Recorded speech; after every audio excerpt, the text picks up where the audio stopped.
ధృవ రామ్ చరణ్ హీరోగా నటిస్తున్న సినిమా నిన్న థియేట్రికల్ ట్రైలర్ రిలీజ్ అయింది. మంచి ప్రజాదరణ పొందుతుంది.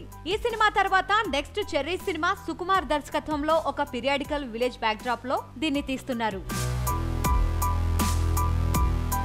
ఈ సినిమాలో హీరోయిన్ గా రాశిఖన్నాను ఎంపిక చేశారు. రాశిఖన్నా చూడడానికి బొద్దుగా ఉండడంతో సుకుమార్ నువ్వు లావు తగ్గితే నీకు ఛాన్స్ ఇస్తా అని చెప్పాడట. అమ్మడు చెర్రీతో జోడీ కోసం జిమ్ లో విపరీతమైన కసరత్తులు చేస్తుంది. ధృవ సినిమా డిసెంబర్ 9న థియేటర్ లో రిలీజ్ అవుతుంది. ఆ తర్వాత చెర్రీ సుకుమార్ల సినిమా ప్రారంభమవుతుంది. అవకాశం కోసం రాశిఖన్నాని ఈ గ్యాప్ లో బరువు తగ్గించి చూపించమని సుకుమార్ ఆర్డర్ వేశాడట.